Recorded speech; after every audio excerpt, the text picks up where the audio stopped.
തിരിച്ചടിയിൽ ഒതുങ്ങില്ല, ഇനി മുൻകൈ എടുക്കുമെന്നാണ് ഇറാൻ ഇപ്പോൾ ശത്രുക്കൾക്ക് നൽകുന്ന മുന്നറിയിപ്പ്. ഇതുവരെ ഒരു ആക്രമണം ഉണ്ടായാൽ തിരിച്ചടിക്കുക എന്ന നിലപാടിനാണ് ഇറാൻ കൂടുതൽ ഊന്നൽ നൽകിയിരുന്നത്. എന്നാൽ ഇപ്പോൾ ഇറാന്റെ സൈനിക നേതൃത്വത്തിൽ നിന്ന് പുറത്തു വരുന്ന ചില പ്രസ്താവനകൾ മറ്റൊരു സാധ്യതയിലേക്കാണ് വിരൽ ചൂണ്ടുന്നത്.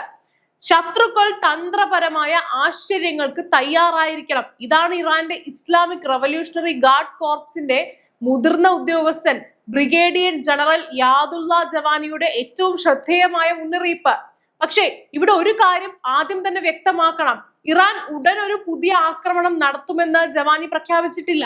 ഏതെങ്കിലും പ്രത്യേക രാജ്യത്തിനെതിരെ ആക്രമണം നടത്താനുള്ള പദ്ധതിയും അദ്ദേഹം പരസ്യപ്പെടുത്തിയിട്ടില്ല.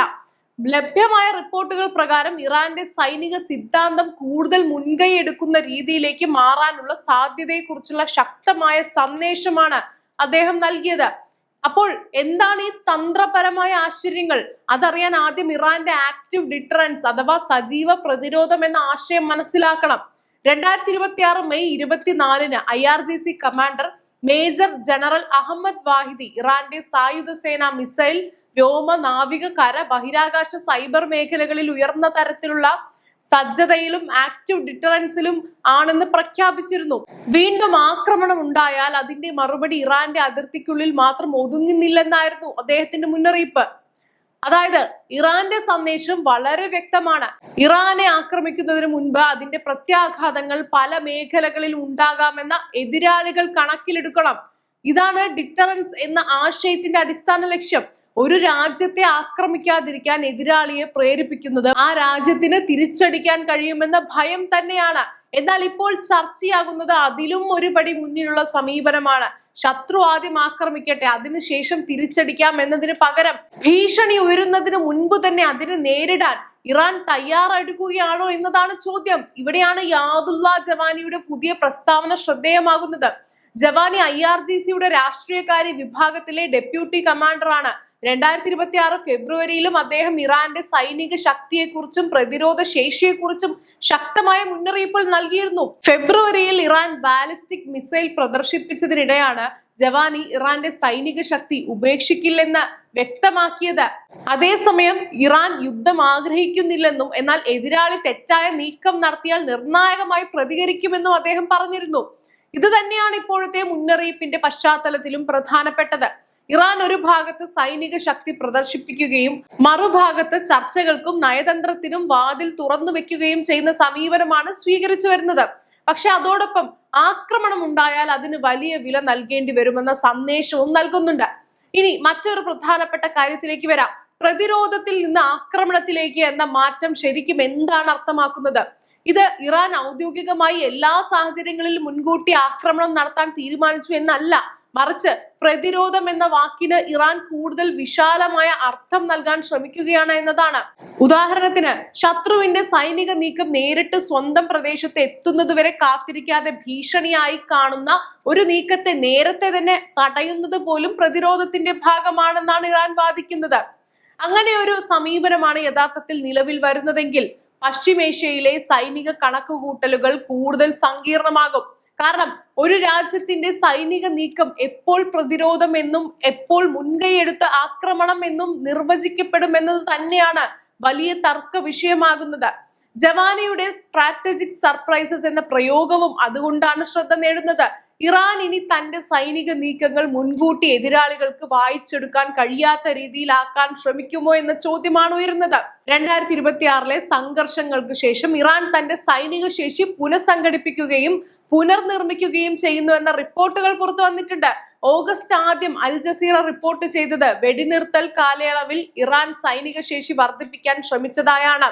ഇറാന്റെ അധികൃതർ മിസൈൽ ഉൽപാദനം വർദ്ധിപ്പിച്ചതായും യുദ്ധത്തിൽ നിന്നുള്ള അനുഭവങ്ങൾ ഉപയോഗിച്ച് മിസൈലുകളുടെ കൃത്യത മെച്ചപ്പെടുത്തിയതായും അവകാശപ്പെട്ടിരുന്നു. എന്നാൽ കൃത്യമായ ആയുധ ശേഖര കണക്കുകളോ നാശനഷ്ടങ്ങളോ പൂർണ്ണ വിവരങ്ങളോ ഇറാൻ പുറത്തുവിട്ടിട്ടില്ല. അതിനാൽ ഇറാൻ യഥാർത്ഥത്തിൽ എത്രത്തോളം സൈനിക ശേഷി വീണ്ടെടുത്തു എന്ന കാര്യത്തിൽ കൃത്യമായ സ്വതന്ത്ര കണക്കുകൾ ഇപ്പോഴും പരിമിതമാണ്. ഇത് വളരെ പ്രധാനപ്പെട്ട ഒരു ഫാക്ട് ചെക്കിംഗ് പോയിന്റ് ആണ്. സോഷ്യൽ മീഡിയയിലും ചില വാർത്താ തലക്കെട്ടുകളിലും കാണുന്നത് പോലെ ഇറാൻ ഇനി ആക്രമിക്കാൻ പോകുന്നു എന്ന് ഉറപ്പിച്ച് പറയാൻ നിലവിലെ തെളിവുകൾ മതിയാകില്ല. പക്ഷേ ഇറാന്റെ സൈനിക ഭാഷ കൂടുതൽ ശക്തമാക്കുന്നു എന്നത് ഉറപ്പായ കാര്യം തന്നെയാണ്, രേഖപ്പെടുത്തിയിട്ടുള്ള കാര്യമാണ്. അഹമ്മദ് വാഹിദിയുടെ ആക്റ്റീവ് ഡിഫറൻസ് എന്ന പരാമർശം, ജവാനിയുടെ സ്ട്രാറ്റജിക് സർപ്രൈസസ് എന്ന മുന്നറിയിപ്പ്, അതോടൊപ്പം ഇറാന്റെ സൈനിക സിദ്ധാന്തം ഡിഫെൻസീവിൽ നിന്ന് കൂടുതൽ ഒഫൻസീവ് സ്വഭാവത്തിലേക്ക് മാറ്റുന്നതിനെ കുറിച്ചുള്ള നേരത്തെ തന്നെ ഇറാനിയൻ സൈനിക നേതൃത്വം നടത്തിയ പ്രസ്താവനകളുണ്ട്. ഇവയെല്ലാം ചേർത്ത് നോക്കുമ്പോൾ ഇറാൻ തന്റെ ഡിറ്ററൻസ് സ്ട്രാറ്റജി പുനഃക്രമീകരിക്കാൻ ശ്രമിക്കുന്നുവെന്ന വിലയിരുത്തലിന് അടിസ്ഥാനമുണ്ട്. ഇതിന്റെ മറ്റൊരു പ്രധാന ഘടകം മിസൈൽ ശേഷിയാണ്. CSISന്റെ മിസൈൽ ത്രെറ്റ് വിലയിരുത്തൽ പ്രകാരം ഇറാന്റെ കൈവശം മധ്യപൂർവ്വദേശത്തിലെ ഏറ്റവും വലുതും വൈവിധ്യവുമാർന്നതുമായ മിസൈൽ ശേഖരങ്ങളിലൊന്നാണ്. ബാലിസ്റ്റിക് ക്രൂസ് മിസൈലുകൾ ഉൾപ്പെടെ ആയിരക്കണക്കിന് മിസൈലുകൾ ഇറാൻ ഉണ്ടെന്നാണ് വിലയിരുത്തൽ. അതുകൊണ്ട് തന്നെ ഇറാന്റെ സ്ട്രാറ്റജിയിൽ മിസൈലുകൾ വലിയ പ്രാധാന്യമുണ്ട്. ഇതിനൊപ്പം ഡ്രോണുകൾ, നാവികശേഷി, സൈബർ ശേഷി, ബഹിരാകാശ മേഖല, കൂടാതെ ഹോർമൂസ് കടലിടുക്ക് എന്നിവയൊക്കെയും ഇറാന്റെ തന്ത്രപരമായ കണക്കുകൂട്ടലുകളിൽ പ്രധാനമായവയാണ്. പ്രത്യേകിച്ച് സ്ട്രെയിറ്റ് ഓഫ് ഹോർമൂസ്, ലോകത്തിലെ പ്രധാനപ്പെട്ട എണ്ണ ഗതാഗത പാതകളിൽ ഒന്നായ ഹോർമൂസിന് ഇറാൻ നൽകുന്ന തന്ത്ര പ്രാധാന്യം സമീപകാലത്ത് കൂടുതൽ ചർച്ചയായിട്ടുണ്ട്. ക്രിട്ടിക്കൽ ത്രെറ്റ്സ് പ്രൊജക്ട്സിന്റെ വിലയിരുത്തലിൽ ഇറാന്റെ പരമ്പരാഗത ഡിറ്ററൻസ് മാർഗങ്ങളായ മിസൈൽ, ഡ്രോണ്, പ്രോക്സി ശൃംഖല, വ്യോമ പ്രതിരോധ സംവിധാനങ്ങൾ എന്നിവയ്ക്ക് നേരിട്ട ആക്രമണങ്ങളെ പൂർണ്ണമായി തടയാൻ കഴിഞ്ഞിട്ടില്ലെന്ന വിലയിരുത്തലിന്റെ പശ്ചാത്തലത്തിൽ ഹോർമൂസിന് ഇറാൻ കൂടുതൽ തന്ത്ര പ്രാധാന്യം നൽകുന്നുവെന്നാണ് പറയുന്നത്. അതായത് ഇറാന്റെ പുതിയ തന്ത്രം മിസൈലുകൾ മാത്രം കേന്ദ്രീകരിച്ചിട്ടുള്ളതായിരിക്കണമെന്നില്ല. വിവിധ മേഖലകളിലെ സൈനിക ശേഷികളെ ചേർത്തുപയോഗിച്ച് എതിരാളിയുടെ കണക്കുകൂട്ടൽ തന്നെ സങ്കീർണമാക്കുക എന്നതായിരിക്കാം ലക്ഷ്യം. ഇവിടെയാണ് സ്ട്രാറ്റജിക് സർപ്രൈസ് എന്ന വാക്കിന്റെ പ്രാധാന്യം. ഒരു മിസൈൽ ആക്രമണം മാത്രമല്ല, സൈബർ രംഗത്തെ നീക്കം, നാവിക മേഖലയിലെ നീക്കം, ഡ്രോൺ വിന്യാസം, മിസൈൽ ആക്രമണത്തിന്റെ സമയം, അല്ലെങ്കിൽ പല മേഖലകളിലായി ഒരേ സമയം സമ്മർദ്ദം സൃഷ്ടിക്കുന്ന തന്ത്രം, ഇവയെല്ലാം സൈനികമായി സർപ്രൈസ് സൃഷ്ടിക്കുന്നതിനുള്ള സാധ്യതകളായി പൊതുവായി കാണാം. ഇറാൻ ശക്തമായ ഭാഷ ഉപയോഗിക്കുന്നുണ്ട്. എതിരാളികൾക്ക് വലിയ പ്രത്യാഘാതങ്ങൾ ഉണ്ടാകുമെന്ന് മുന്നറിയിപ്പ് നൽകുന്നുണ്ട്. സൈനിക ശേഷി വർദ്ധിപ്പിക്കുന്നുവെന്ന് അവകാശപ്പെടുന്നുണ്ട്. പക്ഷെ അടുത്ത സൈനിക നീക്കം എന്തായിരിക്കുമെന്ന് ഔദ്യോഗികമായി വ്യക്തമാക്കിയിട്ടില്ല.